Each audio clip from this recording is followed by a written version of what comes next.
महिला दिनानिमित्त माजी मुख्यमंत्री वसंतराव नाईक व माजी मुख्यमंत्री सुधाकर नाईक यांच्या नात सुनबाई व विद्यमान आमदार इंद्रनील भाऊ मोहनराव नाईक यांच्या पत्नी मोहिनी नाईक यांना महिला सेवा पुरस्काराने सन्मानित करण्यात आले। 8 मार्च जागतिक महिला दिनानिमित्त महिला सेवा पुरस्कार समिती मुंबईतर्फे आयोजित नारी शक्तीचा भव्य सन्मान सोहळा मुंबई येथे पार पडला। अल्पावधीत आपल्या कार्यशैलीने लोकप्रिय झालेल्या सामाजिक कार्यकर्ता ॲडव्होकेट मोहिनीताई इंद्रनील नाईक यांना महिला सेवा पुरस्कार देऊन गौरवण्यात आले। त्यासोबत विविध क्षेत्रात उल्लेखनीय कामगिरी करणाऱ्या महिलांचा सन्मान करण्यात आला।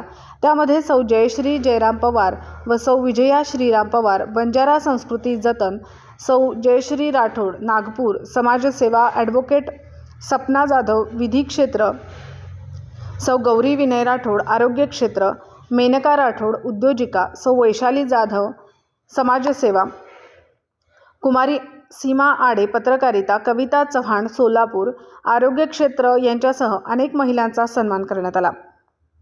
प्रमुख अतिथी म्हणून प्रसिद्ध वक्त्या व उच्चपदस्थ अधिकारी श्रीमती Manjula Saxena madam, chief officer western railway तसेच आमदार इंद्रनील नाईक सह महिला सेवा पुरस्कार समितीच्या मुंबई येथील महिला पदाधिकारी वैशालीताई निलेश जाधव, प्रियंका संदीप चव्हाण जिंतूरकर, निलेश जाधव, आकाश जाधव, सीनू जाधव, युवराज राठोड सह अनेक मान्यवर उपस्थित होते।